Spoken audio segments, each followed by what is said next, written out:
Hey, so today I wanted to talk a little bit about energy and exhaustion, and how we can increase our energy and lessen our exhaustion just a little bit without sleeping more, though I am an advocate of a good night's sleep, and without like increasing our energy levels or doing anything crazy. So, we feel physical exhaustion, when our body is tired and depleted, but we can also feel physical tiredness, physical exhaustion because of what we are thinking inside our brains. It's so fascinating. I just coached somebody about this week.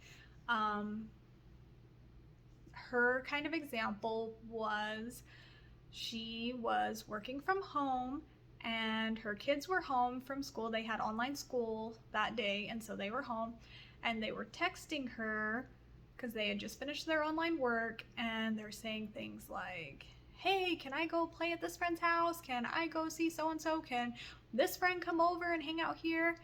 And the thought she told me was, I'm too tired to deal with any of this. I didn't sleep good last night. I'm just too tired to deal with this. And so, what happens when she was thinking, I'm too tired to deal with this?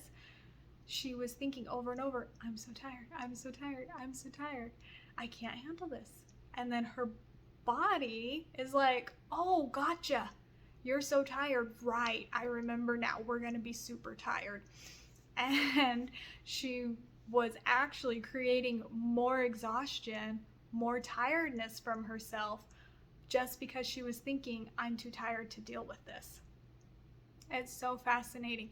Our brains use energy every time we make a decision, when we think thoughts, when we think about things we need to do, when we think about things we should do, it's using energy. And so, especially when we're thinking, I'm so tired, we're typically going to do actions that are proving to ourselves how tired we are.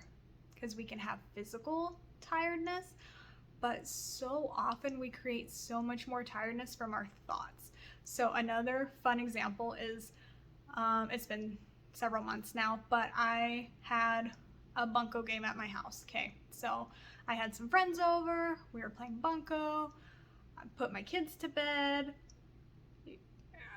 Yeah, so they're in their beds, we're finishing bunco. Okay, we were done by 9 o'clock. And everyone was out of my house by like 9:12, 9:15. It was not late, especially compared to how late my kids try and stay up in their rooms, getting up, needing a drink of water, needing to go to the bathroom, needing a rice bag heating up, whatever. Okay, so I went and checked on them at like 9:15, 9:20 after everyone left. They were both asleep. The next morning, when they came out, they told me, oh, Mom, I am so tired. Your friends kept me up all night, shaking that cup with the dice in it and rolling it. It was so loud. I couldn't sleep. They stayed forever. This whole story that they'd created in their brains about how they couldn't sleep. It was so late. They were going to be exhausted. And literally they were both asleep by like 9:15. I like laughed out loud when they were telling me this, and I'm like, you guys, what are you talking about?